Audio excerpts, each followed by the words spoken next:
Sa harap ng isang maliit at may kalumaang salamin, pinilit ni Althea na gawin ang isang bagay na halos imposible para sa kanya. Ngumiti. Nagsimula sa isang bahagyang pag-angat sa dulo ng kanyang mga labi.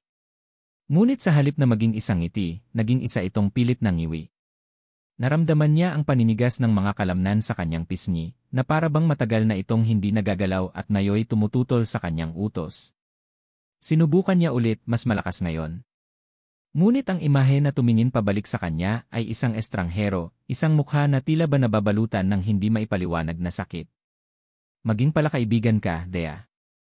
Kailangan mong ngumiti. Iyon ang gusto nila sa Maynila. Ang mga salita ng kanyang ate Clara mula sa sulat ay umalingaw-ngaw sa kanyang isipan. Isang simpleng bilin, ngunit para kay Dea, ito ay kasing hirap ng pag-akyat sa isang bundok na walang tuktok. Napabuntong hininga siya at sumuko. Ang kanyang mukha ay bumalik sa dati nitong blanko at walang emosyong anyo. Ito na siya. Si Althea di Makulangan, ang dalagang hindi ngumingiti. At ngayon, papasok na siya sa mundo ng Hacienda de la Vega. Ang bakal na tarangkahan ng hacienda ay napakataas, na para bang sinusubukan nitong abutin ang kalangitan. Habang dahan-dahang bumubukas ito, pakiramdam ni Thea ay nilulunok siya ng isang malaking halimaw na gawa sa ginto at marmol. Ang daan papasok ay napapalibutan ng perpektong pagkakagupit ng mga halaman at mga puno na hindi niya kailanman nakita sa kanilang simpleng bayan sa Quezon. Sa dulo ng daan ay nakatayo ang mansyon. Hindi ito bahay, isa itong palasyo. Puti, malawak at may mga haliging naglalakihan. Huminto ang sinasakyan niyang tricycle at bumaba siya, bitbit ang isang luma at halos masira ng bag. Pakiramdam niya ay isa siyang langgam na napadpad sa pugad ng mga agila. Ikaw ba si Althea? Tanong ng isang matandang babae na sumalubong sa kanya sa pinto. Siya si Manang Lita, ang mayordoma, base sa deskripsyon ng kanyang ate Clara. Tumango lang si Thea. Halika, sumunod ka sa akin. Hinihintay ka na ni Donna Esmeralda. Ang loob ng mansyon ay mas nakakasilaw pa kaysa sa labas. Ang sahig ay kumikinang na parang salamin, at may isang dambuhalang chandelier na nakabitin sa gitna ng kisam, kumikislap na parang libo-libong bituin. Tahimik na sumunod si Thea, pinipigilan ang sarili na mamangha. Hindi siya pumarito para mamasyal. Pumarito siya para magtrabaho. Habang naglalakad sila sa isang mahabang pasilyo, may biglang lumabas mula sa isang silid. Isang binatang matangkad, maputi, at may itsurang parang artista sa telebisyon. Busy ito sa kanyang cellphone at hindi nakatingin sa daan. Sa isang iglap, sumalpok ang paa nito sa balde ng tubig na dala-dala ng isang kasambahay na kasalubong nila. Ano ba, sigaw ng binata habang nawalan ito ng balanse at muntik ng matumba. Napatingin ito ng masama, hindi sa kasambahay na may dala ng balde, kundi kay Thea na pinakamalapit sa kanya. Hindi ka ba tumitingin sa dinadaanan mo? Iritadong tanong nito. Kumunot ang noo nito na para bang kasalanan ni Thea ang lahat.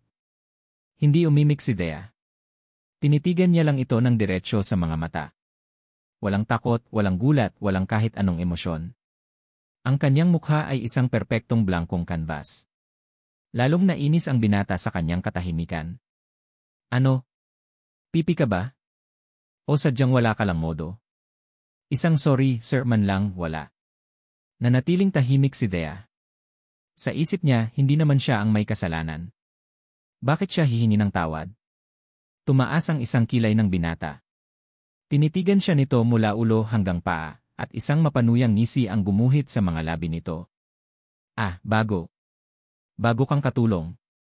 Kaya pala.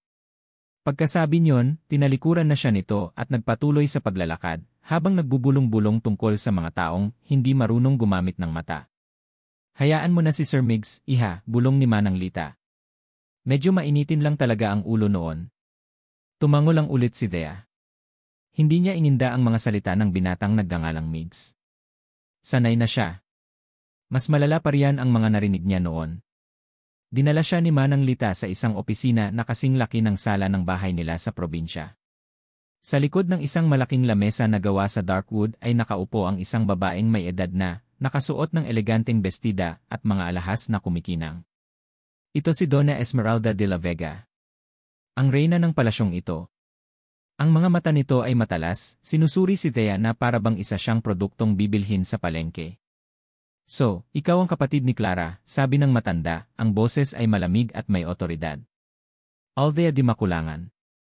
Opo, ma'am, sagot ni Thea, ang boses ay mahina ngunit malinaw. Maayos magtrabaho ang ate mo. Inaasahan kong higitan mo pa siya, patuloy ni Donna Esmeralda. May mga patakaran sa bahay na ito. Una, bawal ang tamad. Pangalawa, bawal ang tsismosa. At pangatlo, kung anuman ang makita at marinig mo sa loob ng pamamahay na ito, mananatili lamang iyon dito. Naiintindihan mo? Opo, ma'am. Tumango ang matanda, tila nasiyahan sa maikling sagot ni Thea. Mabuti. Manang Lita, ihatid mo na siya sa kanyang kwarto at ibigay ang kanyang uniforme. Magsisimula siya bukas ng umaga. Ang kwarto para sa kanya ay maliit at simple lang, isang malaking pagkakaiba sa karangyaan ng buong mansyon.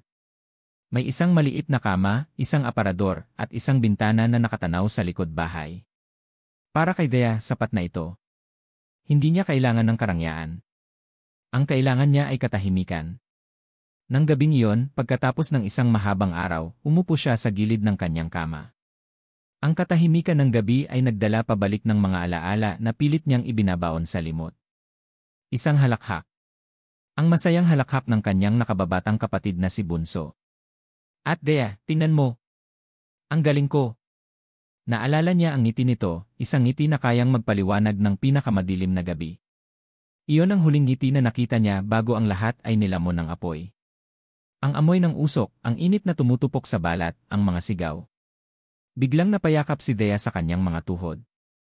Naramdaman niya ang unti-unting pag-init ng kanyang mga mata, ngunit pinigilan niya ang mga luha. Matagal na siyang tumigil sa pag-iyak. Kasabay ng pagkawala ng kanyang kakayahang ngumiti, nawala na rin ang kanyang mga luha. Ang ngiti ay para sa mga masasaya. At siya, hindi na siya karapat-dapat maging masaya. Ang paniniwalang iyon ang naging pader na nagpoprotekta sa kanyang puso. Bigla, sa gitna ng katahimikan, may narinig siyang kaluskos mula sa labas ng kanyang pinto. Isang tunog ng yabag, mabagal at tila nag-ingat. Hindi iyon si Manang Lita o ang ibang kasambahay. Iba ang tunog. Dahan-dahan, walang ingay na tumayo si Thea. Lumapit siya sa pinto at marahang ipinihit ang seradura. Sumilip siya sa maliit na siwang.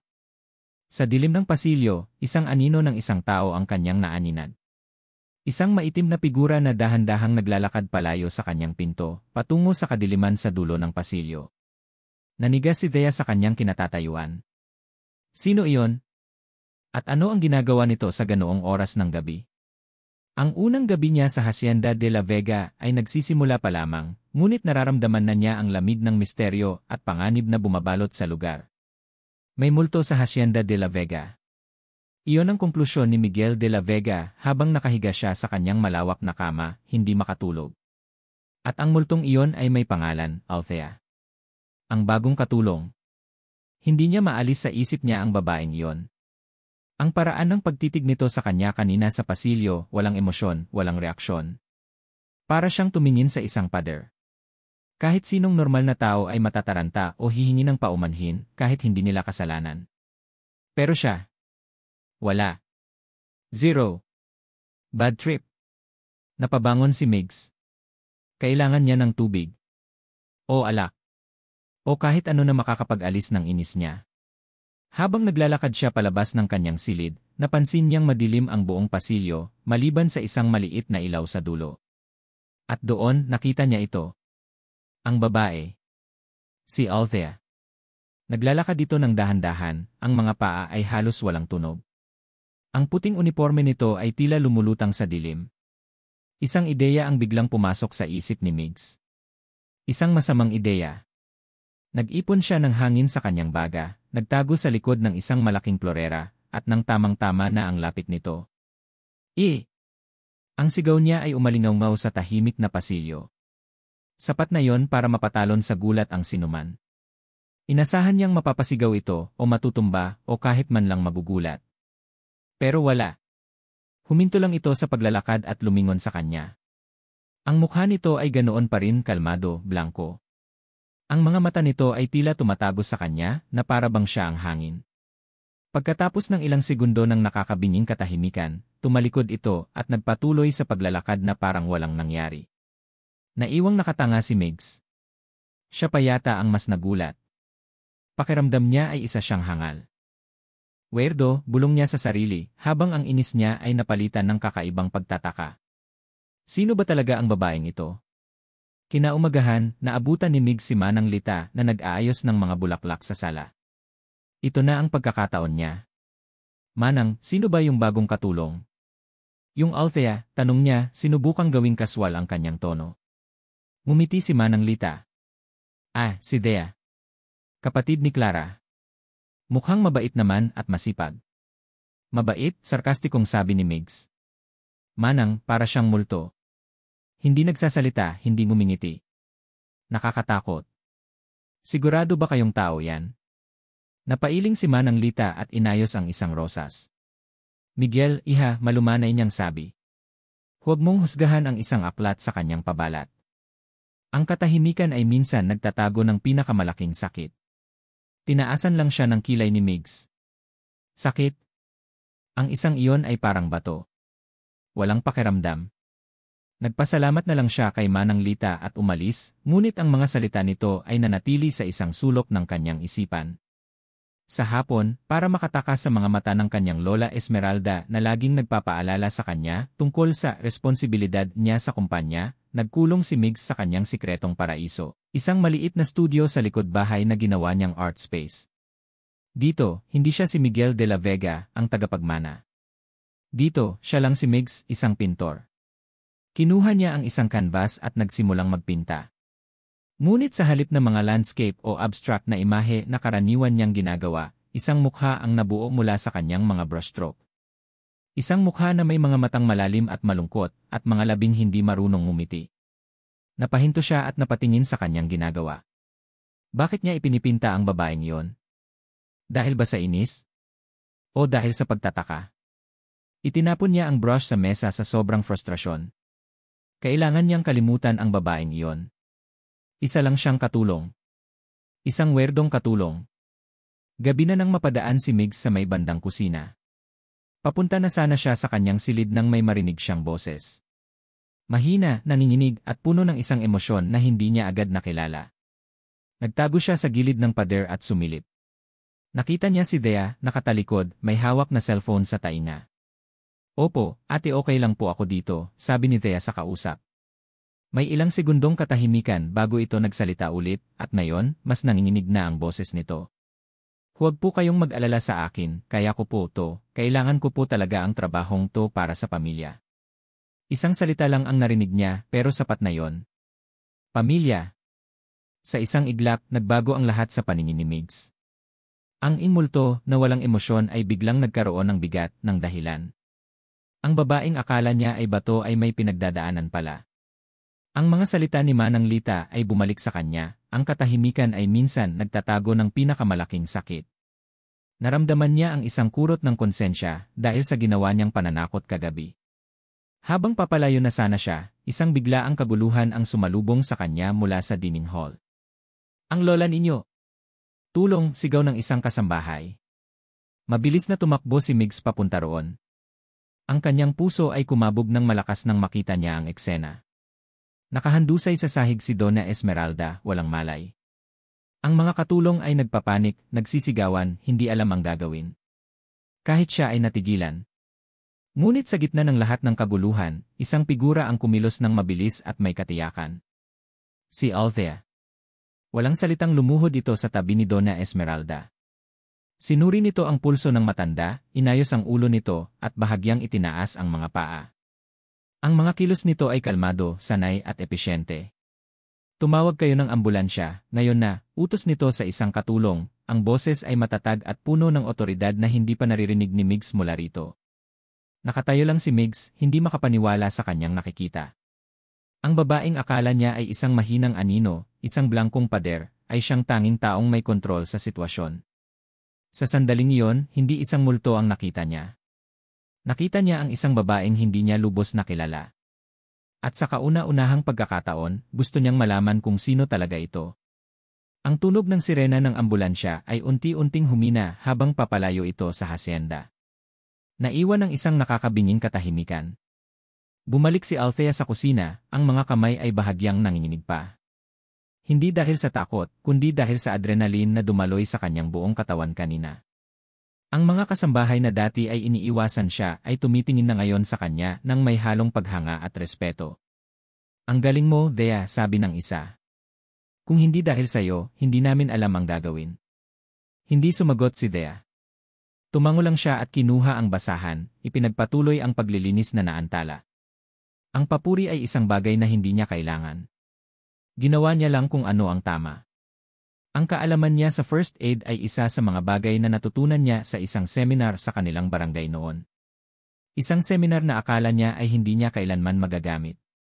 Nang makalipas ang isang oras, bumalik si Sir Miggs mula sa ospital. Ang mukha nito ay pagod, ngunit may bahid ng ginhawa. Stable na si Lola, anunsyo niya sa lahat. Kailangan lang niyang magpahinga sa ospital ngayong gabi. Salamat sa inyong lahat. Napatingin ang mga mata nito sa direksyon ni Thea. Sa unang pagkakataon, ang tingin nito ay hindi mapanukso o naiinis. Iba na. May kung anong emosyon doon na hindi niya mabasa. Umiwas siya ng tingin at nagkunwaring abala sa pagpupunas ng mesa. Narinig niya ang mga yabag nito papalapit. Huminto ito sa kanyang harapan. Thea, sabi nito. Ang boses ay mas malumanay kaysa sa dati. Hindi siya lumingon. Salamat, patuloy nito. Salamat sa ginawa mo kanina. Naramdaman niya ang isang bagay na inilapag sa mesa sa tabi niya. Isang kahon ng mamahaling tsokolate. Para sa'yo, sabi ni Miggs.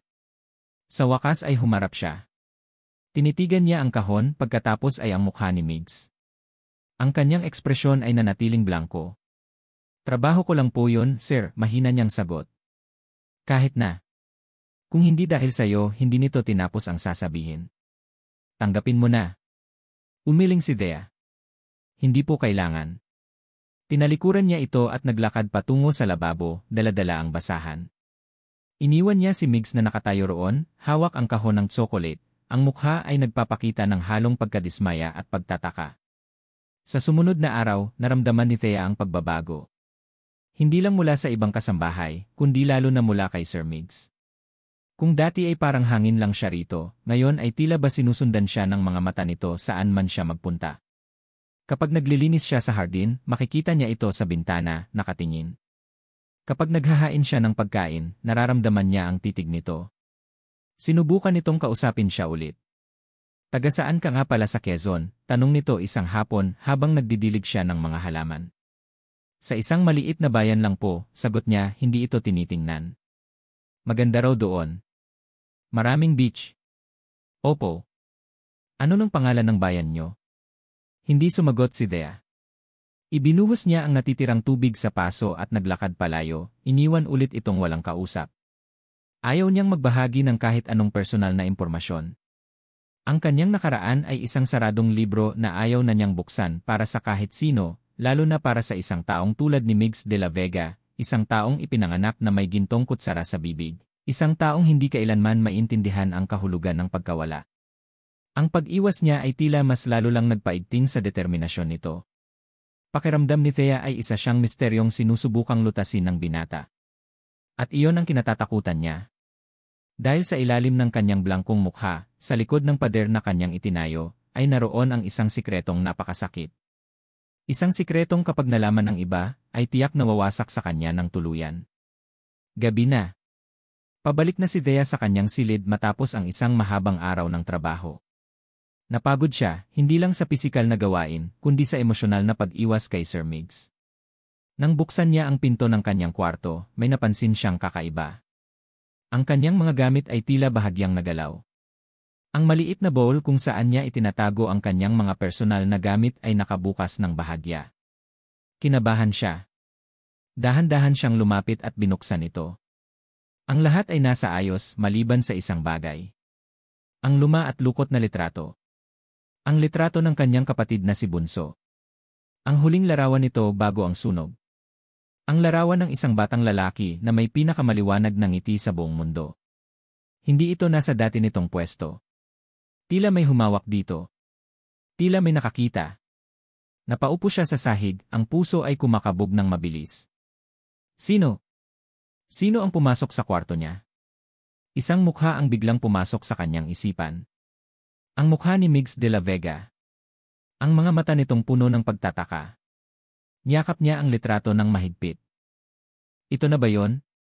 Ito na ba ang simula ng pagguho ng mga pader na matagal niyang itinayo? Samantala, sa kabilang bahagi ng mansyon, nakatayo si Migs sa harap ng kanyang canvas. Tinititigan niya ang hindi pa tapos na painting ng mukha ni Thea. Sa kanyang kamay, hawak niya ang kanyang cellphone, kung saan naroon ang isang litratong kinunan niya kanina nang palihim siyang pumasok sa silid nito. Hindi niya sinasadya. O iyon ang sinasabi niya sa sarili niya. Gusto niya lang sanang iwan ang kahon ng tsokolate sa ibabaw ng mesa nito, isang paraan para masigurong hindi na nito matatanggihan. Ngunit nang makita niya ang bowl na bahagyang nakabukas, hindi niya napigilan ang kanyang sarili. At doon, nakita niya ang litrato. Isang batang lalaki na may ngiting abot-tainga, puno ng buhay at kagalakan. Ang ngiti nito ay pamilyar, ngunit kabaligtaran ng lahat ng nakikita niya kay Thea. Sino ang batang ito? Kapatid? Anak? Bigla, isang teorya ang nabuo sa kanyang isip. Isang malungkot at masakit na teorya. Kaya ba hindi ito ngumingiti? Dahil ba sa batang ito? Dahil ba nawala na ang ngiting ito sa mundo? Tinitigan niya ulit ang painting. Ang mga mata ni Thea na kanyang ipininta ay tila may sinasabi, isang kwento ng kalungkutan na hindi kayang bigkasin ng kanyang mga labi. Ang katahimikan ay minsan nagtatago ng pinakamalaking sakit. Ang mga salita ni Manang Lita ay bumalik sa kanya, ngayon ay may mas malalim na kahulugan. Hindi na ito simpleng pagtataka. Hindi na ito simpleng inis. Ngayon, may iba na siyang nararamdaman. Isang pakiramdam na hindi niya maintindihan. Isang pagnanais na alisin ang sakit na nakikita niya sa mga matang iyon. Ibinaba niya ang kanyang cellphone at muling kinuha ang brush.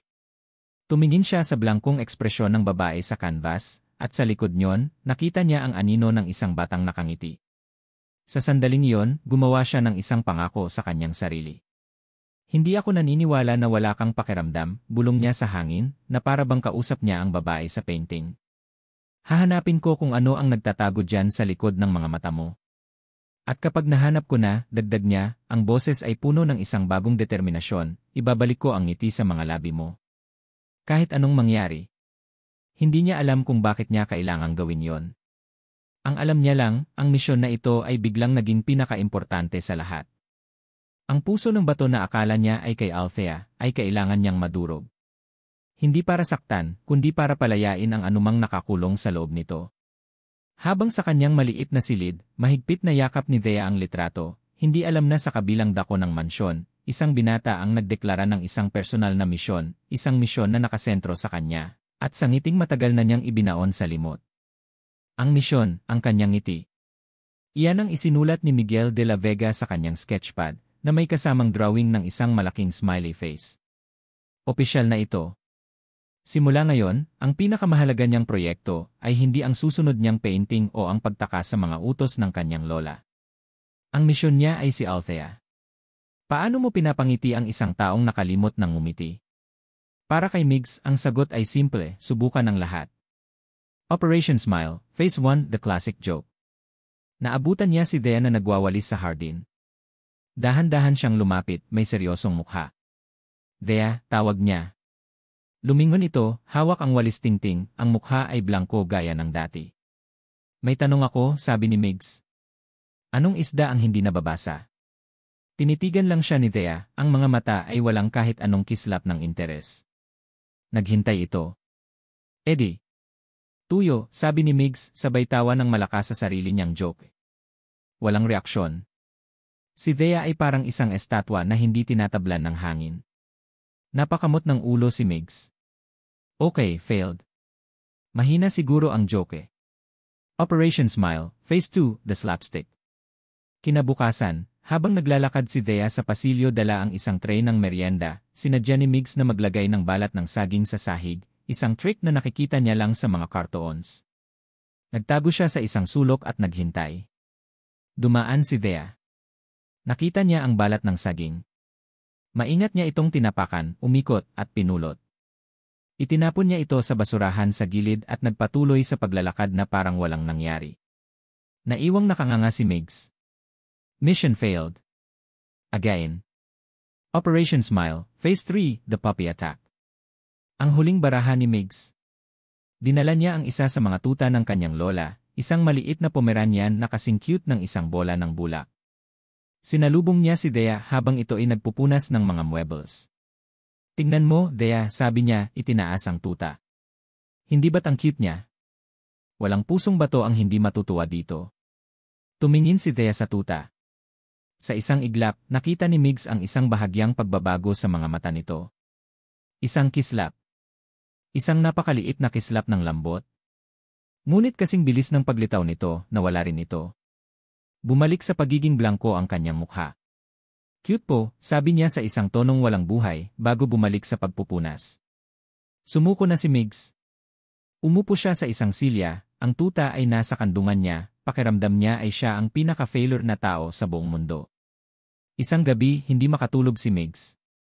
Puno ang isip niya ng mga nabigong plano at ng mukha ni Dea. Nagpasya siyang pumunta sa kanyang studio. Doon, sa ilalim ng liwanag ng isang solong bumbilya, ibinuhos niya ang kanyang frustrasyon sa isang bagong canvas. Nasa kalagitnaan siya ng pagpipinta nang marinig niyang bumukas ang pinto. Si Dea. May dala itong isang baso ng gatas. "Pinapadala po ni Manang Lita," sabi nito, inilapag ang baso sa isang maliit na mesa. "Para raw po makatulog kayo." Akmang tatalikod na ito para umalis nang magsalita si Migs, ang boses ay maseryoso na ngayon. "Alam mo, minsan iniisip ko kung bakit ko ginagawa to," sabi niya, hindi tumitingin kay Dea, kundi sa kanyang painting. "Itong pagpipinta. Gusto ng pamilya ko na mag-focus ako sa negosyo. Sabi ng tatay ko, wala raw akong mararating dito. Sayang lang daw sa oras." Hindi niya alam kung bakit niya sinasabi ang mga ito sa babaeng halos hindi niya kilala. Siguro dahil alam niyang hindi siya nito huhusgahan. O siguro dahil sa katahimikan nito, mas naririnig niya ang sarili niyang mga saloobin. "Pero ito ang gusto ko," patuloy niya. "Ito ang nagpapasaya sa akin, kahit na sa tingin ng iba, isa lang itong kabaliwan." Huminga siya ng malalim, naghihintay ng katahimikan. Ngunit sa halip nagsalita si Dea. "Hindi po yan kabaliwan, sir," sabi nito, ang boses ay mahina. Napalingon si Migs. Nakatingin ito sa kanyang mga gawa na nakasabit sa pader. "Kung iyan po ang nagbibigay sa inyo ng dahilan para bumangon sa umaga," dagdag nito, "hindi po yan sayang sa oras." Natigilan si Migs. Iyon na ang pinakamahabang sinabi nito sa kanya. At sa mga salitang iyon, naramdaman niya ang isang bigat, isang pag-unawa na hindi niya inaasahan. Lumapit siya rito. "Salamat, Dea." Habang nagsasalita siya, napansin niya ang isang maliit na dumi sa pisngi nito. Isang patak ng alikabok, marahil. Nang hindi nag-iisip, itinaas niya ang kanyang kamay at dahan-dahang pinunasan ito gamit ang kanyang hinlalaki. Ang balat nito ay malambot. Sa sobrang lapit nila, nakita niya ang sarili niyang refleksyon sa madilim na mga mata nito. Ang oras ay tila huminto. Ang hangin sa pagitan nila ay biglang naging mabigat. Ang puso ni Migs ay nagsimulang tumibok ng mas mabilis. Kinabukasan, mas inspirado si Migs. Kumuha siya ng isang bagong sketchpad at umupo sa isang sulok ng hardin kung saan alam niyang dadaan si Dea. Habang ito ay nagdidilig ng mga halaman, walang kamalay-malay, iginuhit niya ito. Hindi niya iginuhit ang blangkong mukha. Iginuhit niya kung ano ang nakikita niya sa likod nito, ang kalmadong dignidad, ang tahimik na lakas. At sa dulo, dinagdagan niya ito ng isang bagay. Isang maliit, bahagyang ngiti. Nang matapos ito sa pagdidilig, nilapitan niya ito. "Para sa'yo," sabi niya, iniabot ang sketchpad. Nag-aalangan man ay kinuha ito ni Dea. Tinitigan niya ang drawing. Ang kanyang mga mata ay nanlaki ng bahagya. Nakita niya ang kanyang sarili, ngunit may ngiti. Isang ngiti na matagal na niyang hindi nakikita. Tumingin siya sa drawing ng matagal. At doon, nakita ito ni Migs. Ang sulok ng mga labi nito ay bahagyang umangat. Hindi ito isang buong ngiti, ni hindi man lang isang ngiwi. Pero may pagbabago. Isang pagtatangka. Isang kislap ng posibilidad. Halos mapatalon si Migs sa tuwa. Success! Almost! Ngunit kasing bilis ng pag-angat nito, mabilis din itong nawala. Ang lungkot ay bumalik sa mga mata nito, mas malalim pa kaysa dati. Mabilis nitong isinara ang sketchpad at binalik sa kanya. "Salamat po, pero Hindi nito tinapos ang sasabihin. Tumalikod ito at mabilis na naglakad palayo, na parabang nakakita ito ng multo. Ang multo ng sarili nitong nakangiting mukha. Naiwan si Migs na puno ng pag-asa at pagkalito. Malapit na. Alam niyang malapit na. Kailangan niya lang ng isa pang tulak. Habang iniisip niya ang kanyang susunod na hakbang, isang pamilyar na tunog ng makina ng kotse ang kanyang narinig. Isang makintab na pulang sports car ang pumarada sa harap ng mansyon. Bumukas ang pinto, at isang babaeng nakasuot ng mamahaling damit at sunglasses ang bumaba. Ngumiti ito nang makita siya. "Migs, baby, I'm back." Naniga si Migs sa kanyang kinatatayuan. Ang ngiti sa kanyang mukha ay biglang naglaho. Katrina Sandoval. Ang kanyang ex-girlfriend. Ang babaeng akala niya ay hindi na niya makikita pa. Ang misyon niya ay biglang nagkaroon ng isang malaking hadlang. Ang sketchpad ay mabilis niyang ibinalik, ngunit ang imahe ay nanatili, nakaukit sa kanyang isipan, ang kanyang sarili, nakangiti. Ang larawang iyon ay parang isang multo mula sa ibang buhay, isang paalala ng isang taong matagal na niyang ibinaon. Ang sakit na dulot nito ay mas matindi kaysa sa inaasahan niya. Nagkulong si Althea sa kusina, sinusubukang ibaling ang kanyang atensyon sa paghuhugas ng mga plato. Ang bawat kuskus ng espongha sa pinggan ay isang paraan para burahin ang larawan sa kanyang isip. Bakit ginawa iyon ni Sir Migs? Bakit kailangan itong pilitin ang isang bagay na imposible? Habang abala siya sa kanyang iniisip, isang matamis at matinis na boses ang bumasag sa katahimikan ng mansyon. "Migs, baby, I'm back." Sumilip si Thea mula sa bintana ng kusina na nakatanaw sa hardin. Nakita niya ang isang babaeng napakaganda, balingkinitan ang katawan, at suot ang mga damit na mukhang mas mahal pa sa bahay nila sa probinsya. Nakayakap ito ng mahigpit kay Sir Migs, na tila natigilan sa kinatatayuan. May kung anong kumirot sa dibdib ni Thea. Isang pakiramdam na hindi pamilyar, ngunit hindi rin maganda. Mabilis siyang umiwas ng tingin at bumalik sa paghuhugas, mas diniinan pa ang pagkuskos. "Wala akong pakialam," sabi niya sa sarili. Buhay nila yan. Ngunit hindi niya mapigilan ang sarili na makinig. "Katrina, anong ginagawa mo dito?" narinig niyang tanong ni Migs, ang boses ay halatang hindi masaya. "To surprise you, of course." "Hindi mo ba ako na-miss?" malanding sagot ng babae. Ang pagdating ni Katrina Sandoval ay parang isang malakas na hangin na biglang nagpabago sa kapaligiran ng Hacienda de la Vega. Ang dating tahimik na mansyon ay biglang napuno ng kanyang matinis na tawa at mga utos. Sa hapunan, ipinakilala ni Donna Esmeralda si Katrina bilang isang malapit na kaibigan ng pamilya. Ngunit sa paraan ng pagkakadikit ni Katrina kay Migs, alam ni Thea na higit pa sila sa magkaibigan. Habang naghahain si Thea ng pagkain, naramdaman niya ang mga mata ni Katrina na sinusuri siya mula ulo hanggang paa. "Sino tong bago ninyong katulong, Tita Esme?" tanong ni Katrina. Ang tono ay matamis ngunit may nakatagong pamamaliit. Tumigil ang tingin nito sa mukha ni Thea. Mukhang Pasko ang lungkot. Isang mahinang tawa ang kumawala sa mga labi ni Katrina, ngunit walang nakitawa sa kanya. Nakita ni Thea ang pagkainis sa mukha ni Migs, habang si Donna Esmeralda ay nanatiling walang ekspresyon. Hindi umimik si Thea. Ipinagpatuloy niya lang ang paglalagay ng pagkain sa mesa na para bang wala siyang narinig.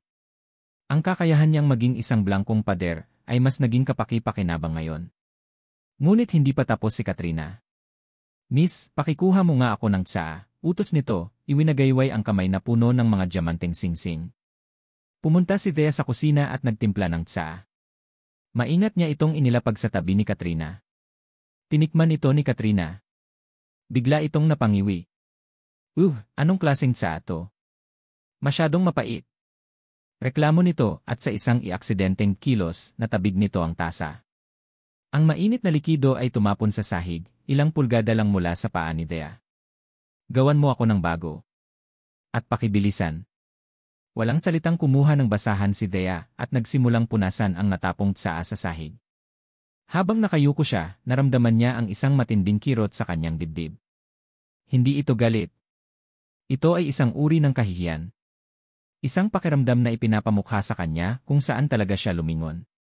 Nang tumayo siya, nakita niyang nakatitig sa kanya si Migs, ang mga mata ay puno ng pag-aalala at paumanhin. Mabilis siyang umiwas ng tingin. Hindi niya kailangan ng awa nito. Kinagabihan, habang nag-aayos siya sa kusina, pumasok si Katrina. Silang dalawa lang ang tao. "Look at me," sabi ni Katrina, ang boses ay hindi na matamis. Malamig ito at matalas. Hinarap siya ni Thea. Alam mo kung saan ang lugar mo, sabi ni Katrina, lumapit ito ng bahagya. Isa ka lang katulong. Si Migs, akin siya. Naiintindihan mo? Kaya huwag mong subukang lumagpas sa linya. Dahil kung gagawin mo, sisiguraduhin kong pagsisisihan mo. Tinitigan lang siya ni Thea. Hindi siya natatakot. Ang mga banta ay wala ng epekto sa kanya. Ngunit ang mga salitang si Migs, akin siya, ay tila tumusok sa isang bahagi ng kanyang puso na hindi niya alam na umiiral. Tumalikod si Thea nang walang sinasabi. Ang katahimikan niya ang pinakamahusay niyang sandata dahil tila mas lalo nitong ikinaiinis si Katrina. Habang paakyat na siya sa kanyang silid, nakita niya sina Migs at Katrina na nag-uusap sa hardin. Nagtatawanan sila. O si Katrina lang ang tumatawa habang si Migs ay pilit nang umingiti. Ano man iyon, magkasama sila. Mukha silang bagay. Parehong mayaman, parehong galing sa isang mundo. Isang mundong hindi kailanman magiging para sa kanya. Mabilis siyang tumalikod at naglakad papunta sa kanyang kwarto. Ang pakiramdam na hindi niya mapangalanan kanina ay mas lumilinaw na ngayon. Ito ba ang tinatawag nilang selos? Impossible. Hindi siya pwedeng magselos. Ang puso niya ay sarado na. Matagal na. Pagpasok niya sa kanyang silid, biglang nagring ang kanyang cellphone. Isang numero mula sa probinsya. Ang kanyang ina. Hello, Nay, sagot niya. De. Anak. Ang boses ng kanyang ina sa kabilang linya ay puno ng pag-aalala at halos umiiyak na. Ang ate mo. Ang ate mong si Clara. Biglang nanlamig ang buong katawan ni Thea. Ang tibok ng kanyang puso ay bumilis, hindi dahil sa selos, kundi dahil sa takot. Anong nangyari kay ate, Nay? Hindi namin siya makontak. Kanina pa. Hindi sumasagot sa tawag, hindi nagre-reply sa text. Thea, anak, nawawala ang ate mo. Ang cellphone ay halos malaglag mula sa nanginginig niyang kamay. Nawawala si Clara. Ang kanyang ate. Ang tanging dahilan kung bakit siya narito sa impyernong ito. Ang lahat ng drama sa mansyon, si Migs, si Katrina, lahat ay biglang naglaho. Isang mas malaking problema ang kaharap niya ngayon. Ang tawa ni Katrina ay parang sirang plaka sa pandinig ni Miguel. Bawat salitang lumalabas sa bibig nito ay isang paalala kung bakit sila naghiwalay. Mababaw, materyoso at mapanghusga. Ang pagbabalik nito ay isang komplikasyon na hindi niya kailangan ngayon, lalo na't mayroon siyang misyon. So, ano na, Migs? Balita ko you're into art now. How cute, sabi ni Katrina, umiinom ng wine.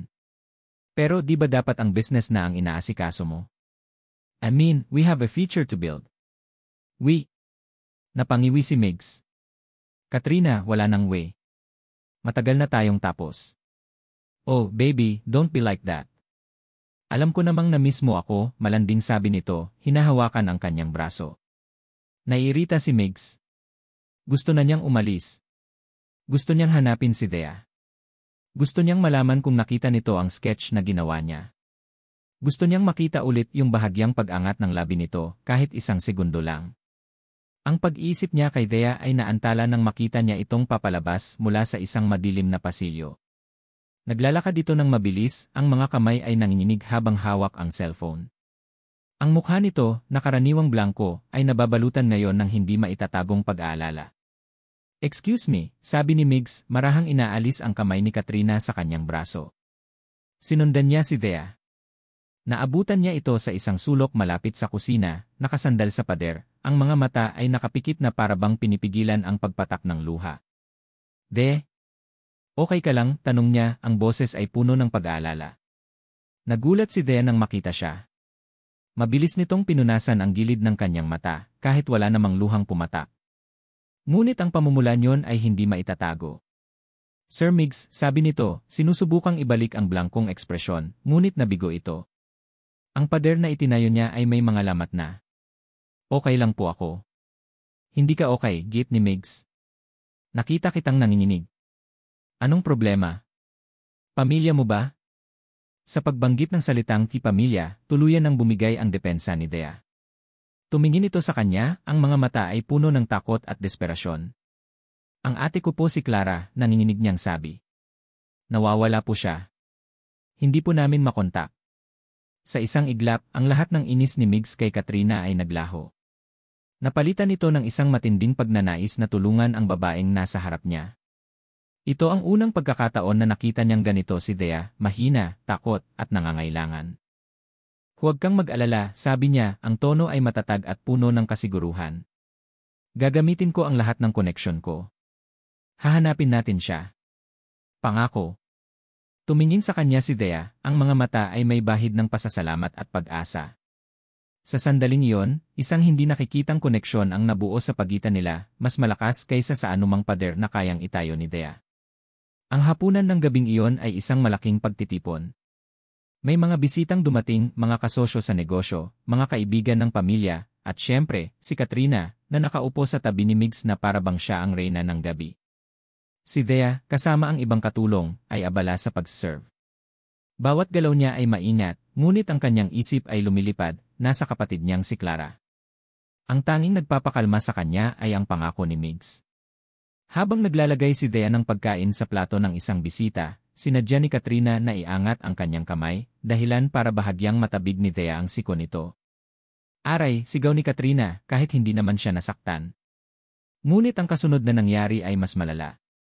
Kinuha ni Katrina ang kanyang kopita ng red wine at, sa isang kilos na mukhang aksidente, ngunit halatang sinadya, ibinuhos niya ito sa sarili niyang puting bestida. Lahat ng mata ay napunta sa kanila. Oh my God! Enway dress, dramatiko niyang sigaw, tumayo siya at galit na hinarap si Thea. Ano ba ng problema mo? Tignan mo ang ginawa mo. Alam mo ba kung gaano kamahal to? Napatigil ang lahat. Ang mga bisita ay nagbubulungan. Si Thea ay nakatayo lang doon, parang isang estatwang binuhusan ng malamig na tubig. Hindi niya alam ang sasabihin. Alam niyang hindi niya kasalanan, pero sa sitwasyong iyon, sino ang maniniwala sa isang katulong? I'm so sorry, everyone, sabi ni Katrina sa mga bisita, ang boses ay nagpapanggap na nahihiya. Itong katulong kasi namin medyo clumsy. Sa sandaling iyon, may isang bagay na pumutok sa loob ni Migs. Nakita niya ang lahat. Nakita niya ang kalkuladong kilos ni Katrina. Nakita niya ang pagkapahiya at kawalan ng magawa sa mga mata ni Thea. Tumayo si Migs. Ang kanyang kilos ay kalmado, ngunit ang kanyang mga mata ay nag-aapoy sa galit. Nilapitan niya si Thea na nakayuko na ngayon. Marahan niyang hinawakan ang braso nito at inilagay sa kanyang likuran na parabang poprotektahan ito mula sa isang atake. Hinarap niya si Katrina. Stop it, Katrina. Ang boses niya ay hindi malakas, ngunit puno ito ng otoridad na nagpatahimik sa buong silid. Anong sinasabi mo, Migs? Nakita mo naman ang ginawa niya. I saw everything, putol ni Migs. I saw what you did. She did nothing wrong. Tumingin siya sa mga mata ni Katrina, ang tingin niya ay malamig na parang yelo. The only one embarrassing themselves here is you. Nanlaki ang mga mata ni Katrina. Hindi siya makapaniwala sa narinig. Napatingin siya sa paligid, naghahanap ng kakampi, ngunit ang nakita niya lang ay mga mukha ng pagkabigla at pagtataka. Ang kanyang mukha ay namula sa matinding kahihiyan. Tumingin si Mig sa kanyang lola, si Donna Esmeralda, na nakamasid sa buong pangyayari. Ang mukha ng matanda ay hindi mabasa, isang maskara ng kalmadong otoridad. Ngunit nakita ni Migs ang isang bahagyang pagtango nito, isang senyales ng pag-apruba. Hindi na niya iyon inintindi. Ang mahalaga sa kanya ay ang babaeng nasa likod niya. Nang hindi na nagsasalita, hinawakan ni Migs ang kamay ni Thea at nagsimula silang maglakad palayo sa dining hall, iniwan ang mga bisitang natulala at si Katrina na nanginginig sa galit at kahihiyan. Natagpuan ni Migs si Thea sa hardin, nakaupo sa isang bench sa ilalim ng puno sa dilim. Ang likod nito ay nanginginig. Umiiyak ito. Sa unang pagkakataon, nakita niyang umiyak si Thea di makulangan. Dahan-dahan siyang umupo sa tabi nito. Hindi siya nagsalita. Hinayaan niya lang itong ilabas ang lahat. Pagkaraan ng ilang sandali, humina ang mga hikbi nito. Salamat po, sir, sabi nito, ang boses ay basag. Migs na lang, sagot niya, malumanay. At wala yon. Hindi ko hahayaang may mang-api sa iyo ng ganon. Itinaas niya ang kanyang kamay at, sa isang kilos na kasing natural ng paghinga, marahan niyang pinunasan ang mga luha sa pisngi nito. Ang balat nito ay malambot at mainit. Hayaan mo akong tulungan kang ngumiti ulit, bulong niya, inuulit ang pangako sa kanyang sarili, ngunit ngayon, sinasabi na niya ito ng direkta sa kanya. Tumingin ito sa kanya, ang mga mata ay namumugto ngunit kumikinang sa ilalim ng liwanag ng buwan. Ang mga pader nito ay tuluyan ng gumuho. Sa sandaling iyon, hindi ito ang katulong at hindi rin siya ang amo. Sila ay dalawang taong nagkakaintindihan sa gitna ng sakit. Dahan-dahan, marahan, ibinaba ni Migs ang kanyang mukha. Ang kanyang mga mata ay nakatitig sa mga labi nitong bahagyang nakaawang. Ang mundo sa paligid nila ay naglaho. Ang tanging naroon ay ang tibok ng kanilang mga puso at ang espasyo sa pagitan nila na unti-unting nawawala. Ang mundo ni Althea ay huminto sa isang iglap. Ang mukha ni Migs ay ilang pulgada na lang mula sa kanya. Ang kanyang hininga ay mainit at amoy mint. Ang kanyang mga mata ay nakatitig sa kanyang mga labi, at sa mga matang iyon, nakita ni Thea ang isang bagay na hindi pa niya nakikita dati, isang lambing, isang pagnanasa, isang pangako. Ang puso niya ay kumakabog ng napakabilis na para bang gusto nitong kumawala sa kanyang dibdib. Isang bahagi niya ay sumisigaw na tumakbo, lumayo, at itayo muli ang mga pader na gumuho. Ngunit ang isa pang bahagi, isang bahagi na matagal na niyang kinalimutan, ay naghihintay. Nag-aabang. Nang akmang maglalapat na ang kanilang mga labi, isang boses ang bumasag sa mahikang bumabalot sa kanila. Sir Migs? Nandyan ba kayo? Iyon ay si Manang Lita. Para silang napaso. Mabilis na lumayo si Migs, napakamot sa kanyang batok na tila nahihiya. Si The naman ay mabilis na tumayo, inaayos ang kanyang sarili, ang mukha ay nag-init sa hiya. Oo po, Manang. Pabalik na rin po kami, sagot ni Migs, ang boses ay bahagyang nautal. Ang spell ay nasira. Ngunit ang epekto nito ay nanatili. Habang naglalakad sila pabalik sa mansyon, walang nagsasalita. Ang katahimikan sa pagitan nila ay hindi na tulad ng dati. Ngayon, ito ay puno ng mga hindi masabing salita, ng isang kuryenteng ramdam na ramdam nilang dalawa. Ang pag-aalala ni Thea sa kanyang kapatid ay naroon pa rin, ngunit ngayon, may bago na siyang pinoproblema, ang tibok ng kanyang puso. Kinabukasan, tinupad ni Migs ang kanyang pangako. Ginugol niya ang buong umaga sa kanyang telepono, kausap ang kung sino-sinong tao na may matataas na posisyon. Mula sa kusina, naririnig ni Thea ang kanyang boses, seryoso, may otoridad, at determinado. I need you to trace a number for me. Yes, it's an emergency. I don't care how you do it, just find her. Habang pinapanood niya si Migs na kumikilos para sa kanya, para sa kapatid niya, isang mainit na pakiramdam ang dumaloy sa puso ni Thea. Pasasalamat. At isang bagay pa na kinatatakutan niyang pangalanan. Pagsapit ng tanghali, lumapit sa kanya si Migs. May lead na ako, sabi nito.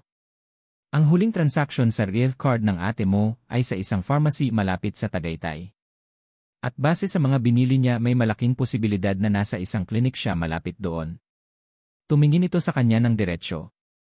Isang maternity clinic. Natigilan si Thea. Maternity clinic. Buntis. Impossible. Hindi nabanggit ng ate niya. Ihahatid kita doon, sabi ni Migs. Ngayon na.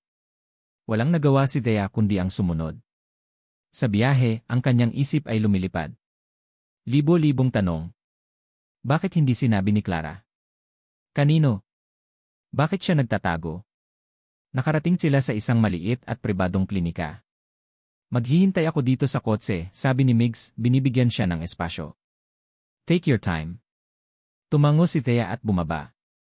Ang bawat hakbang niya papasok sa klinika ay mabigat. Nagtanong siya sa reception at itinuro siya sa isang maliit na kwarto sa dulo ng pasilyo. Kumatok siya. Pasok.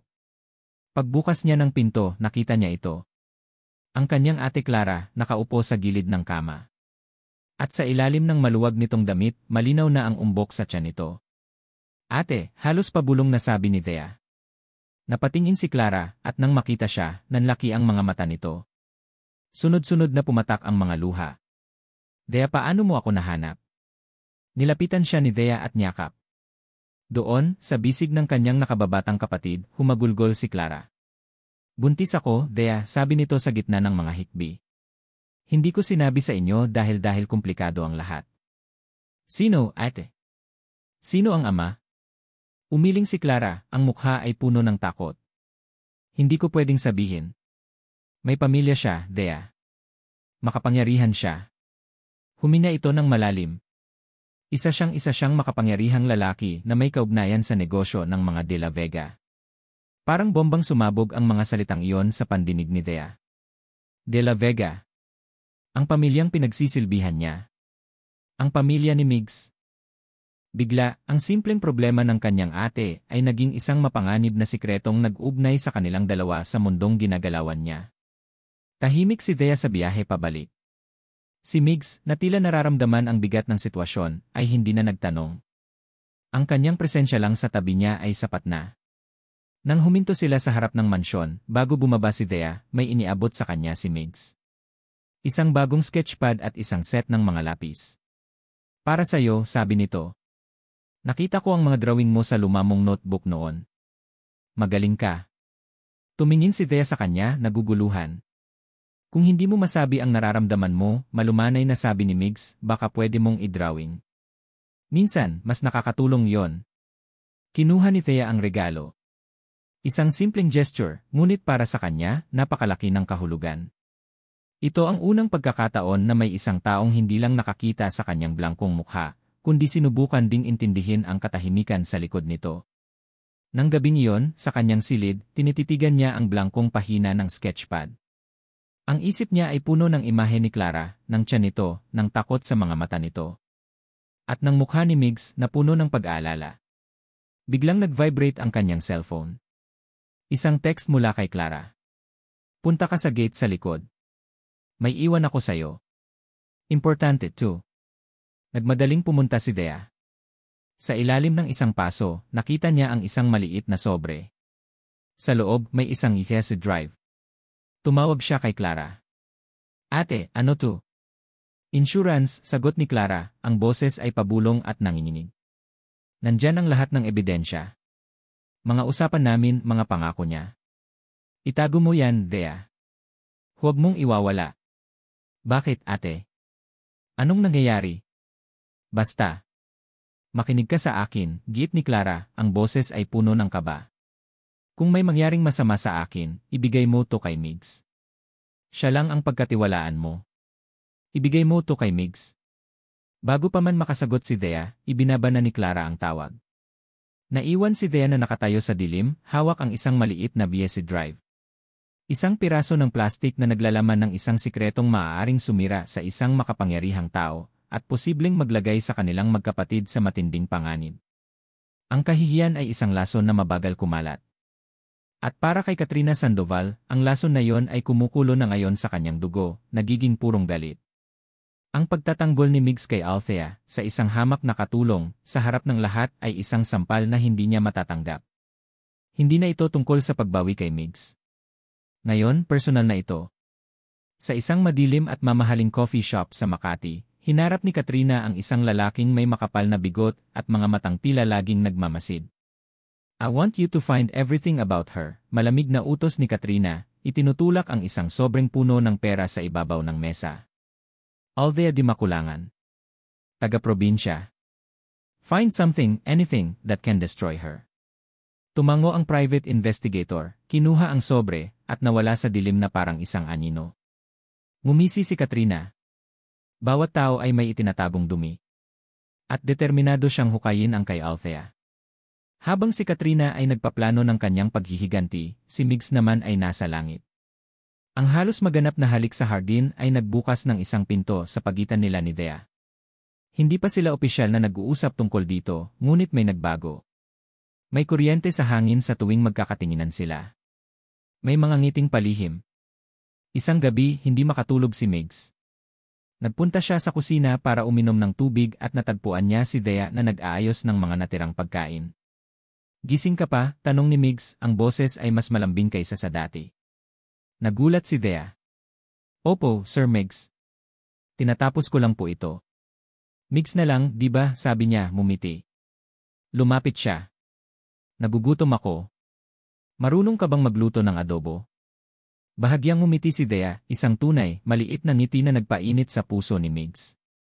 Opo. Ang sumunod na isang oras ay naging isang lihim na sandali na para lamang sa kanila. Sa tahimik na kusina ng mansyon, habang ang lahat ay natutulog, magkasama silang nagluto. Nagtatawanan sila ng mahina sa tuwing may matatapon na sangkap si Migs. Nagtama ang kanilang mga kamay nang sabay nilang abutin ang sandok. Sa isang pagkakataon, napahiran ng harina ang ilong ni Thea, at si Migs, nang hindi nag-isip, ay pinunasan ito gamit ang kanyang daliri. Ang kanilang mga mata ay nagkatitigan ng ilang segundo.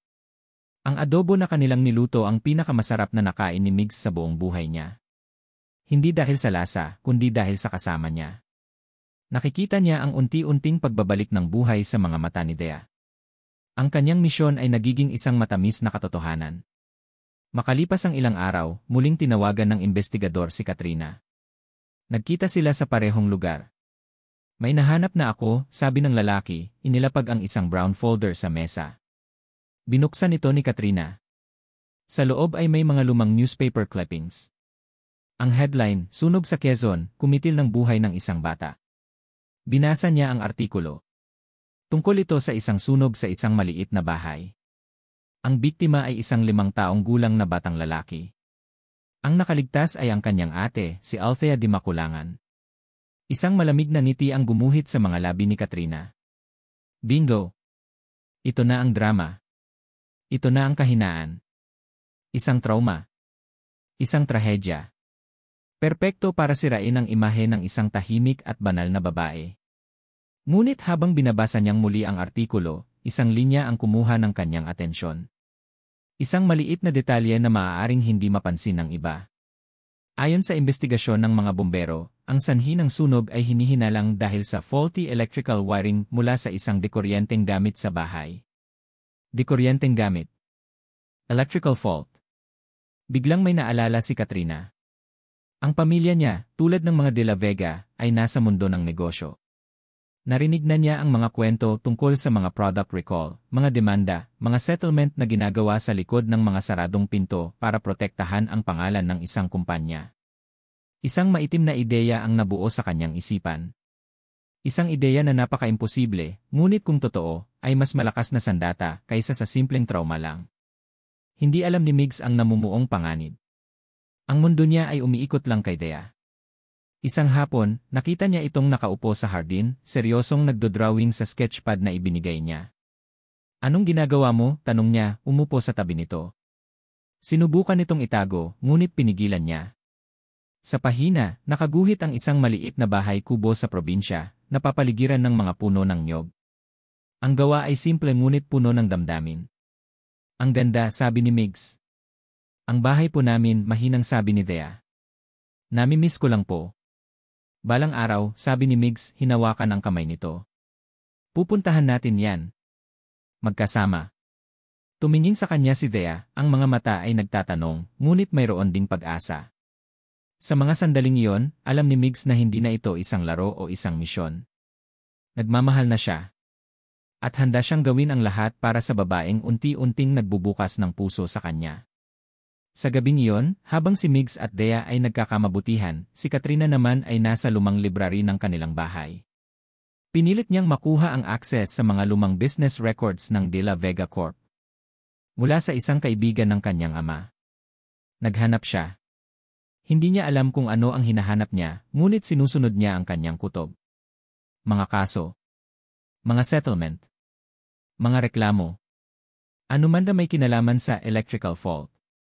Pagkatapos ng ilang oras na paghahalungkat sa mga maalikabok na kahon, nakita niya ito. Isang manipis na folder na may label na halos nabura na. Ngunit malinaw pa rin ang mga salita. Product Recall File, Confidential. Phoenix Flame Electric Kettles. Quezon Province Complaint Settlement. Year 2008. Ang puso ni Katrina ay nagsimulang tumibok ng mabilis. Dahan-dahan niyang binuksan ang folder.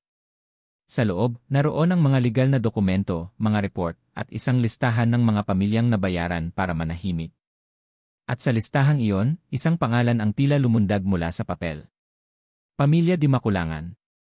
Napatakip ng bibig si Katrina, hindi para pigilan ang gulat, kundi para pigilan ang isang malakas na tawa.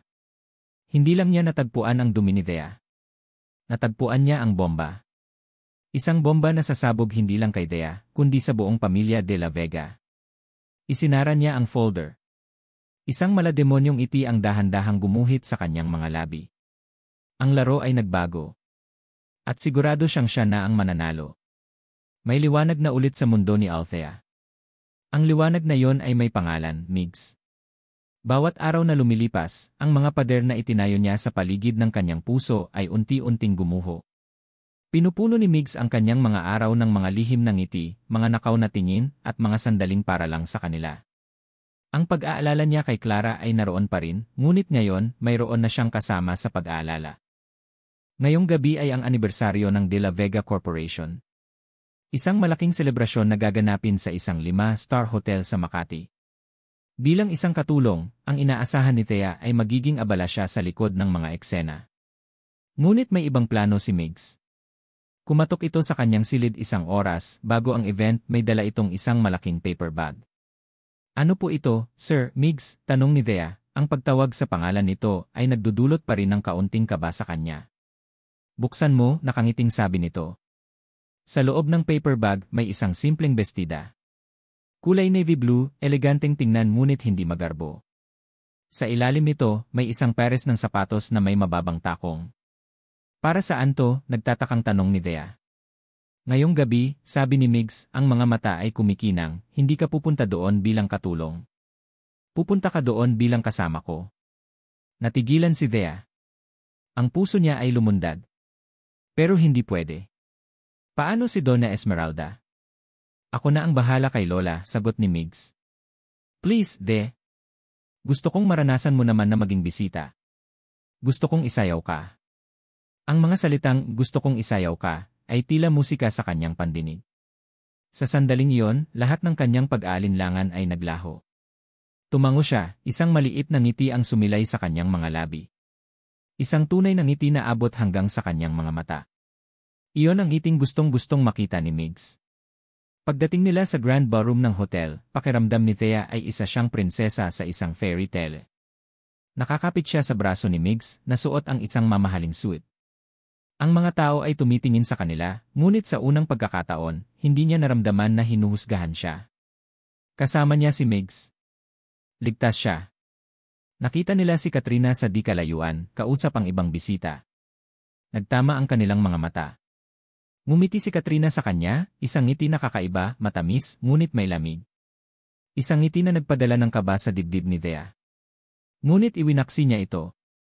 Hindi niya hahayaang sirain ni Katrina ang gabi niya. Ang gabi nila. Nagsimula ang programa. Nagsalita si Donna Esmeralda, pagkatapos ay ang ibang miyembro ng board. Nang tawagin si Migs para sa kanyang talumpati bilang kinatawan ng susunod na henerasyon ng mga De La Vega, pinisil niya ang kamay ni Thea bago umakyat sa entablado. Pinanood siya ni Thea ng may paghanga. Ang Migs na nagsasalita ngayon ay hindi ang aroganteng binatang una niyang nakilala. Ito ay isang leader.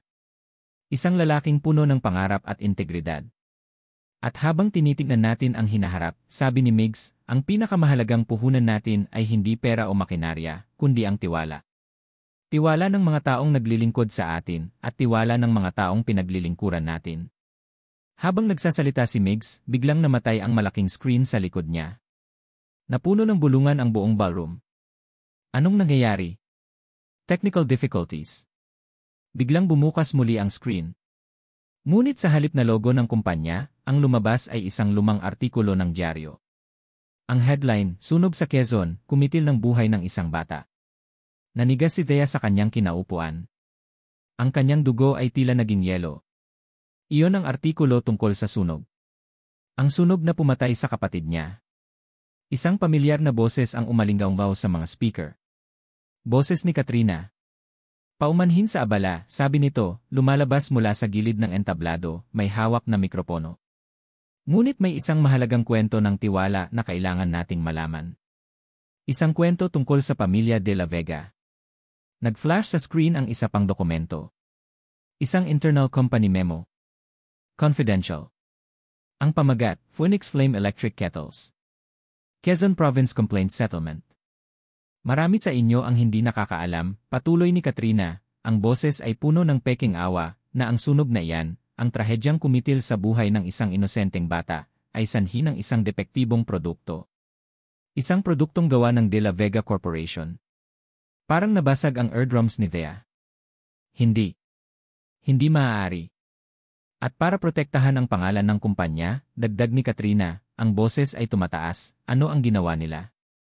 Nagbayad sila. Nagbayad sila para sa katahimikan ng mga biktima. Isa na rito, lumingon si Katrina at itinuro si Thea na ngayon ay sentro na ng atensyon ng lahat.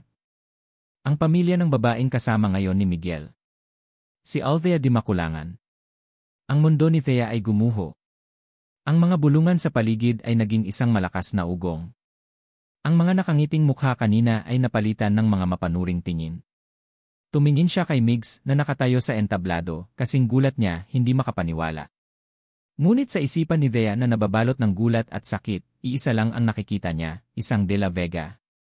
Isang miyembro ng pamilyang ang kayamanan ay itinayo sa abo ng kanyang kapatid. Ang yaman ng pamilya mo, Migs, sigaw ni Katrina, ang huling salita ay parang isang punyal na itinarak sa puso ni Thea. Ay itinayo sa abo ng pamilya niya. Sinubukan ni Migs na bumaba sa entablado, na abutin siya. Thea, wait. Hindi ko alam to. Ngunit hindi na niya marinig si Migs. Ang tanging naririnig niya ay ang halakhak ng kanyang kapatid, na napalitan ng mga sigaw. Ang ngiti nito na napalitan ng apoy. Ang lahat ng sakit na matagal niyang ibinaon ay bumalik ng sabay-sabay, mas matindi, mas masakit. Ang lalaking nangakong tutulungan siyang umiti ang pamilya nito ang dahilan kung bakit hindi siya makangiti. Ang pagtataksil ay mas masakit kaysa sa apoy. Umiling si Thea, ang mga luha na matagal niyang pinigilan ay malayang dumaloy sa kanyang mga pisngi. Lumayo siya kay Migs. Bawat hakbang nito palapit ay isang hakbang niya paatras. Pagkatapos, tumalikod siya. Tumakbo siya. Tumakbo siya palayo sa engranding ballroom, palayo sa mga mapanuring mata, palayo sa kasinungalingan. Palayo kay Migs de la Vega, na sumisigaw ng kanyang pangalan sa gitna ng kaguluhan, ang boses ay puno ng desperasyon na hindi na kayang abutin ang kanyang nawasak na puso. Ang pangalan ni Thea ang paulit-ulit na isinisigaw ni Migs, ngunit ang kanyang boses ay nilamon ng kaguluhan na nilikha ni Katrina. Pinilit niyang habulin ito, ngunit hinarangan siya ng mga security guard at ng sarili niyang pamilya. Nang sa wakas ay makawala siya, huli na ang lahat. Wala na si Thea. Naglaho na parang bula. Ang biyahe pabalik sa Hacienda de la Vega ang pinakamahabang biyahe sa buhay ni Migs. Ang bawat salita ni Katrina ay umuulit-ulit sa kanyang isipan na parang isang bangungot. Ang yaman ng pamilya mo ay itinayo sa abo ng pamilya niya. Pagdating niya sa mansyon, dumiretso siya sa silid ni Thea. Ang puso niya ay umaasa na sana, nandoon lang ito, nagkakamali lang siya. Ngunit ang bumungad sa kanya ay isang malamig at tahimik na kwarto. Walang tao. Ang mga gamit nito ay wala na rin. Ang tanging naiwan ay ang sketchpad na ibinigay niya, nakapatong sa ibabaw ng kama. Nakabukas ito sa isang pahina, isang drawing ng mukha niya na may malungkot na mga mata. Isang matinding galit at sakit ang sabay na naramdaman ni Migs. Galit kay Katrina. Galit sa kanyang pamilya. At galit sa sarili niya. Paano niya hindi nalaman? Paano niya nagawang pangakuan si Thea ng ngiti, gayong ang pamilya niya pala ang nagnakaw nito? Hawak ang folder ng mga dokumento na nakuha niya mula sa event, bumaba si Migs. Ang kanyang mga hakbang ay mabigat at puno ng determinasyon. Isang tao lang ang kailangan niyang makausap. Natagpuan niya si Donna Esmeralda sa opisina nito, kalmadong nakaupo sa likod ng kanyang mesa na para bang walang nangyaring eskandalo. Migs, umupo ka. Ayoko, putol ni Migs, ang boses ay malamig. Inihagis niya ang folder sa ibabaw ng lamesa. Ang mga papel ay nagkalat. Totoo ba to, Lola? Tinignan ni Donna Esmeralda ang mga dokumento, ang mukha ay hindi nagpapakita ng anumang gulat. Kalmado niyang inayos ang mga papel at ibinalik sa folder. Sagot niya, ang boses ay simple at direkta. Ang isang salitang iyon ay tumama kay Migs na parang isang malakas na suntok sa sikmura. Ang isang maliit na bahagi niya ay umaasa pa rin na kasinungalingan ang lahat, na isa lang itong masamang paninira ni Katrina. Ngunit ang pag-amin ng kanyang lola ang kumumpirma sa pinakamasakit na katotohanan. Bakit, tanong ni Migs, ang boses ay nanginginig sa pinipigilang galit. Bakit ninyo itinago? Paano ninyo nagawang mabuhay ng normal, alam na may pamilyang nasira dahil sa atin? Huminga ng malalim si Donna Esmeralda. Tumingin ito sa kanya, at sa unang pagkakataon, nakita ni Migs ang pagod sa mga mata ng kanyang lola. Hindi ganoon kasimple, Migs, sabi nito. Nangyari iyon maraming taon na ang nakalipas. Ang kumpanya ay malapit nang bumagsak. Ang ama mo ni. Napahinto ito, tila nag-aalangan. Ang ama mo ang gumawa ng desisyon. Isang product recall at isang public scandal ang tuluyan ng magpapabagsak sa De La Vega Corporation. Maraming mawawalan ng trabaho. Ang lahat ng pinaghirapan ng lolo mo ay magiging abo. Kaya nagbayad kayo, sarkastikong sabi ni Migs. Nagbayad kayo para sa katahimikan. Para takpan ang pagkamatay ng isang bata. Iyon ang desisyon na kailangan niyang gawin para sa ikabubuti ng nakararami, depensa ng matanda, ang boses ay tumigas. Hindi ako proud sa nangyari, Migs. Ngunit sa mundo ng negosyo, may mga desisyon na kailangang gawin, gaano man ito kasakit. Kasakit, sigaw ni Migs, hindi na napigilan ang sarili. Lola, hindi kayo ang nasaktan. Si De. Ang pamilya niya. Nakita ninyo ba ang mukha niya kanina? Yung sakit. At hinayaan niyo siyang pumasok sa pamamahay na to, magsilbi sa atin, na parang walang nangyari. Hindi ko alam na siya yon, giit ni Donna Esmeralda, tumatayo na rin.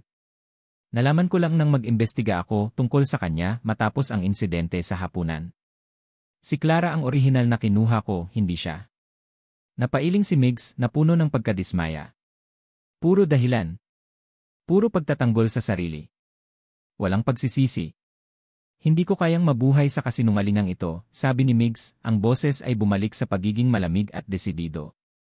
Hindi ko kayang tingnan ang sarili ko sa salamin. Tumingin siya sa kanyang lola, ang babaeng minsan niyang tiningala, ngunit ngayon ay parang isang estranghero na lang. Itatama ko to, deklara niya. Itatama ko ang pagkakamali niyo. Ang pagkakamali ni Papa. May tulong man niyo o wala. Pagkasabi niyon, tinalikuran niya ang kanyang lola at nagsimulang maglakad palabas ng opisina. Migs, saan ka pupunta? Tawag ni Donna Esmeralda. Huwag kang gagawa ng kahit anong kabaliwan. Huminto si Migs sa may pinto, ngunit hindi siya lumingon. Kung ang paggawa ng tama ay kabaliwan sa tingin niyo, sabi niya, kung ganoon, nababaliw na nga ako. Lumabas siya ng opisina, iniwan ang kanyang lola na nakatayo, walang masabi. Ang unang hakbang, hanapin si Dea. Kailangan niyang hanapin si Dea. Ngunit paano?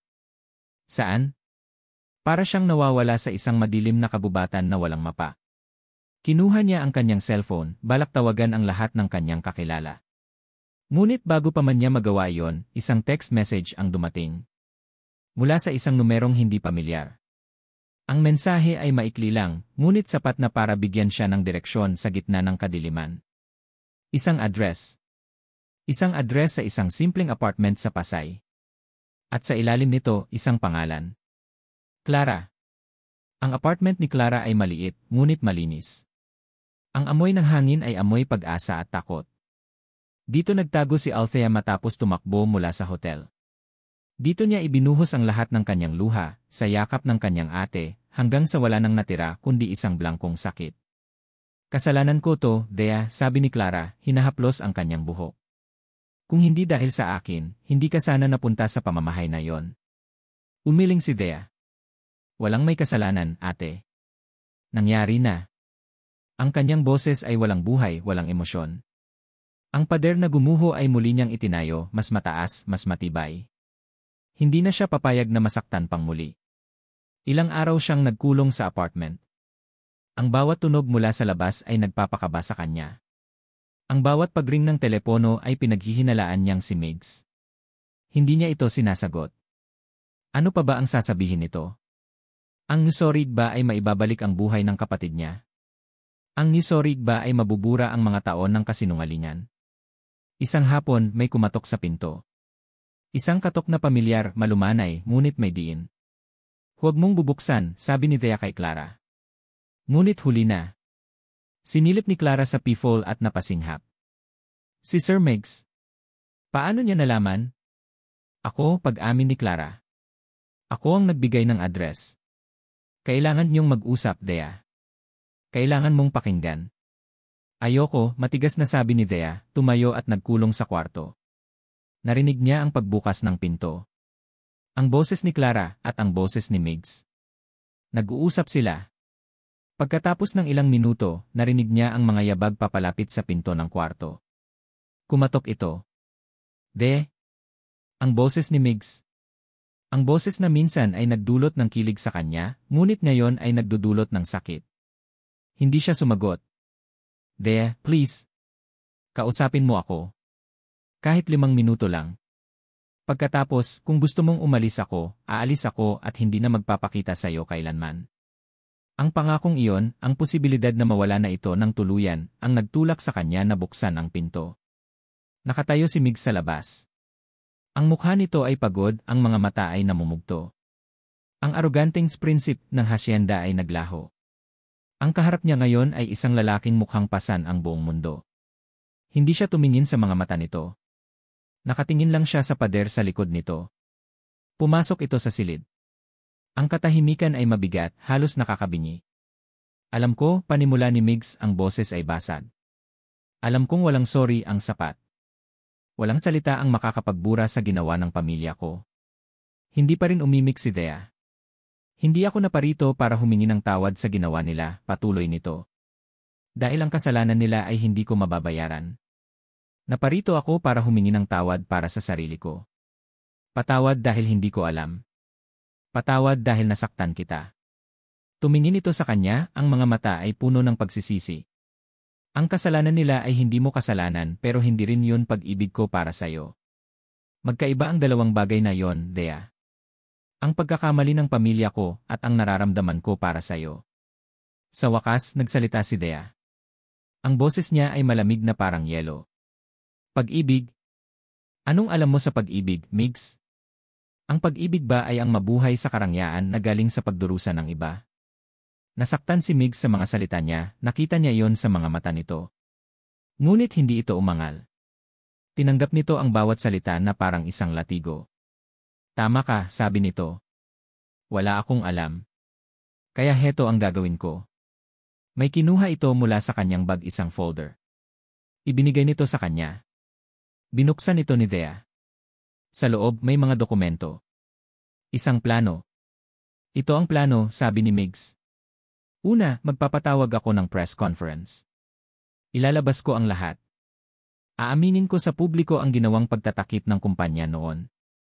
Pangalawa, gagamitin ko ang lahat ng personal kong pera para magtayo ng isang foundation. Isang foundation na ipapangalan ko sa kapatid mo. Para tulungan ang ibang mga batang biktima ng kapabayaan ng mga malalaking kumpanya. At pangatlo, humina ito ng malalim. Tatalikuran ko ang mana ko. Aalis ako sa De La Vega Corporation. Magsisimula ako sa simula. Bilang si Migs lang. Hindi si Migs De La Vega. Natigilan si Dea. Tumingin siya mula sa mga papel papunta sa mukha ni Migs. Seryoso ito. Totoo ang lahat ng sinasabi nito. Hindi ito isang simpleng sorry. Ito ay isang plano. Isang plano ng pagbabayad puri. Isang plano ng pagsasakripisyo. Hindi ko hinihiling na patawarin mo ako ngayon, sabi ni Migs. Hindi ko hinihiling na maniwala ka ulit sa akin. Ang tanging hinihiling ko ay isang pagkakataon. Isang pagkakataon na patunayan sa iyo na ang pagmamahal ko ay totoo, hiwalay sa lahat ng kasalanan ng nakaraan. May kinuha ulit ito sa kanyang bulsa. Isang sobre. Inilapag nito sa ibabaw ng kama. Ano yan? Tanong ni Dea. Ticket ng bus, sagot ni Migs. Pauwi sa Quezon. Tumingin siya sa mga mata ni Dea, at ngayon, ang mga mata nito ay puno na ng luha. Umuwi ka muna, Dea. Magpahinga ka. Maghilom ka. Magkasama kayo ng pamilya mo. Hanapin mo ulit ang sarili mo malayo sa gulo dito. At kapag kaya mo na, dagdag nito, ang boses ay nanginginig na, kung sa tingin mo ay may lugar pa ako dyan sa puso mo, kung mapapatawad mo na ako, hihintayin kita. Gaano man katagal. Pagkasabi niyon, hindi na ito naghintay ng sagot. Tumalikod ito at nagsimulang maglakad palabas. Bawat hakbang ay tila napakabigat. Naiwan si Dea na nakatayo, hawak ang folder at nakatingin sa sobre. Ang kanyang puso ay naglalaban. Ang galit at sakit ay naroon pa, ngunit ngayon, may sumisibol na bago, isang paghanga sa kanyang tapang, isang pag-unawa sa kanyang sakripisyo. Nasa may pinto na si Migs nang hindi na niya napigilan ang sarili. Migs Eng. Ang pagtawag niya sa pangalan nito ay isang bulong lang, ngunit sapat na para mapahinto ito.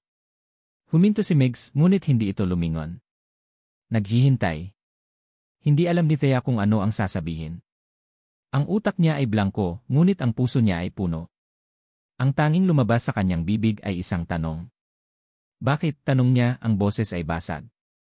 Bakit mo gagawin ang lahat ng to? Matagal bago sumagot si Migs, ang likod ay nakaharap pa rin sa kanya. Dahil ang ngiti mo, sabi nito, ang boses ay puno ng sakit at pagmamahal, ay mas mahalaga kaysa sa kahit anong yaman ng pamilya ko. At pagkatapos, tuluyan na itong lumabas ng pinto, iniwan si Thea na umiiyak, hawak ang isang plano para sa hinaharap at isang tiket pauwi sa nakaraan. Isang taon. Isang taon ang lumipas. Sa loob ng 365 araw, maraming nagbago. Tinupad ni Miguel de la Vega ang kanyang mga salita. Isang linggo matapos ang kanilang huling pag-uusap, nagpatawag siya ng isang press conference. Sa harap ng buong bansa, inamin niya ang pagkakasala ng kanilang kumpanya. Iniharap niya ang mga dokumento, ang katotohanan. Isang eskandalo ang sumabog. Ang pangalan ng De La Vega ay nadungisan. Ngunit sa gitna ng lahat, isang bagay ang naging malinaw, ang integridad ni Migs. Pagkatapos noon, tinalikuran niya ang lahat. Ang kanyang posisyon sa kumpanya, ang kanyang trust fund, ang kanyang pangalan. Ginamit niya ang natitira niyang personal na pera para itayo ang Bunso Smile Foundation, isang maliit na organisasyong tumutulong sa mga pamilyang biktima ng kapabayaan ng mga korporasyon. At para sa kanyang sarili, nagbukas siya ng isang maliit na art gallery sa isang sulok ng Quezon City. Hindi na ito ang engranding studio sa hacienda. Ito ay isang maliit na espasyo, ngunit ito ay sa kanya. Bunga ng sarili niyang pawis. Bumalik si Althea sa Quezon. Ang unang ilang buwan ay mahirap. Ang sariwang hangin ng probinsya at ang pamilyar na tanawin ay hindi agad nakapagpagaling sa mga sugat. Sa tuwing nakikita niya ang lumang kinatatayuan ng kanilang nasunog na bahay, bumabalik ang sakit. Ngunit sa pagkakataong ito, hindi na siya nag-iisa. Kasama niya ang kanyang pamilya. Hinayaan niyang yakapin siya ng kanyang ina kapag hindi na niya kaya. Hinayaan niyang patawanin siya ng kanyang ama sa mga luma nitong biro. Naging abala siya sa pagtulong sa kanyang ate Clara, na nanganak ng isang malusog na batang lalaki. Ang pag-aalaga sa kanyang pamangkin ang naging lunas niya.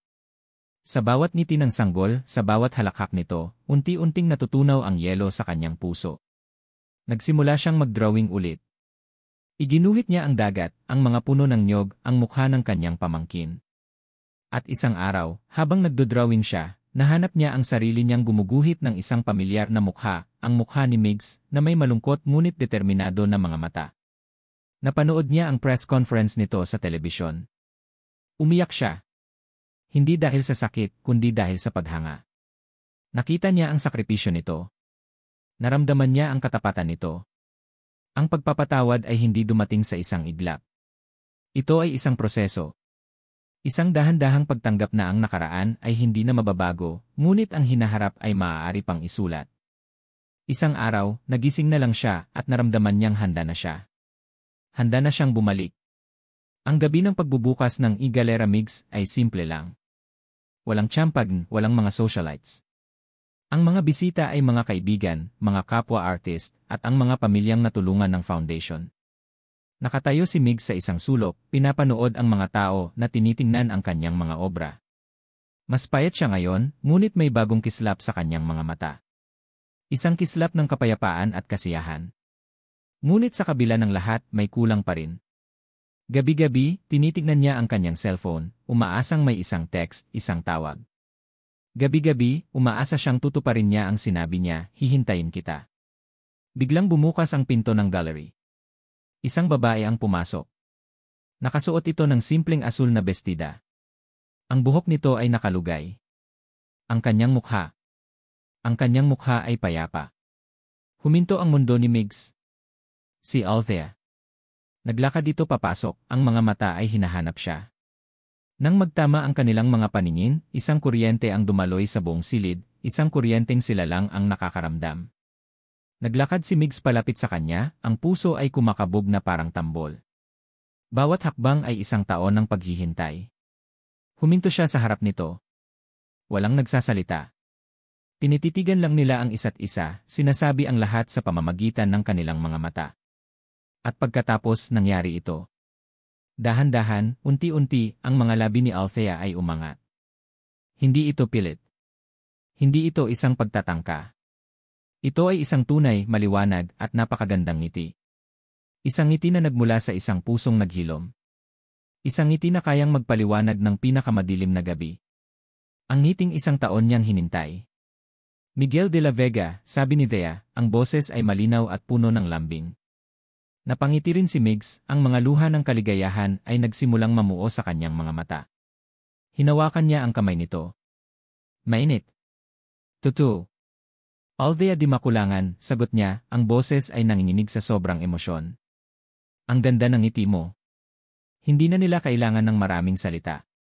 Ang kanilang mga kamay na magkahawak, ang kanilang mga matang nag-uusap, at ang ngiti ni Thea na nagsasabing handa na siyang magsimula ulit, sapat na yon. Ang kwento nila ay hindi nagsimula sa isang palasyo. Hindi ito natapos sa isang engrandeng kasalan. Nagsimula ito sa sakit at ngayon, sa isang maliit na art gallery sa Quezon City, sa gitna ng mga painting at mga pangarap, nagsisimula na ulit sila. Magkasama. Sa wakas. At dito nagtatapos ang kwento ni Migs at Thea. Maraming salamat sa inyong walang sawang pagsubaybay at pakikinig sa kanilang paglalakbay. Mula sa unang kabanata hanggang sa huling sandali, naramdaman ko ang inyong presensya, at iyon ang nagbigay sa akin ng lakas at inspirasyon upang isulat ang bawat salita. Ang pagsulat sa kwento ni Thea at Migs ay isang paglalakbay din para sa akin. May mga pagkakataong nadala ako sa bigat ng sakit ni Thea, at may mga sandaling kinilig ako sa simpleng mga paraan ni Migs. Sa bawat ngiti at luha nila, para na ring sa akin. Higit sa lahat, ang kwentong ito ay isang paalala. Isang paalala na ang tunay na pag-ibig ay hindi tungkol sa paghahanap ng isang taong perpekto. Ito ay tungkol sa paghahanap ng isang taong handang manatili, umunawa, at tulungan kang buuin muli ang iyong mga basag na piraso. Ito ay tungkol sa kapatawaran, hindi lang para sa iba, kundi para na rin sa ating mga sarili. At higit sa lahat, ito ay isang paalala na kahit sa pinakamadilim na gabi, laging may pag-asang sisikat din ang araw. Na ang isang ngiti, gaano man katagal na wala, ay laging may kakayahang bumalik. Sana ay may napulot kayong aral at inspirasyon sa kanilang kwento. Kung may bahagi man ng istorya na tumatak sa inyong puso, o kung may mensahe kayong gustong ibahagi, huwag po kayong mag-atubiling i-comment sa ibaba. Gusto kong marinig ang inyong mga saloobin. Muli, mula sa kaibuturan ng aking puso, maraming salamat.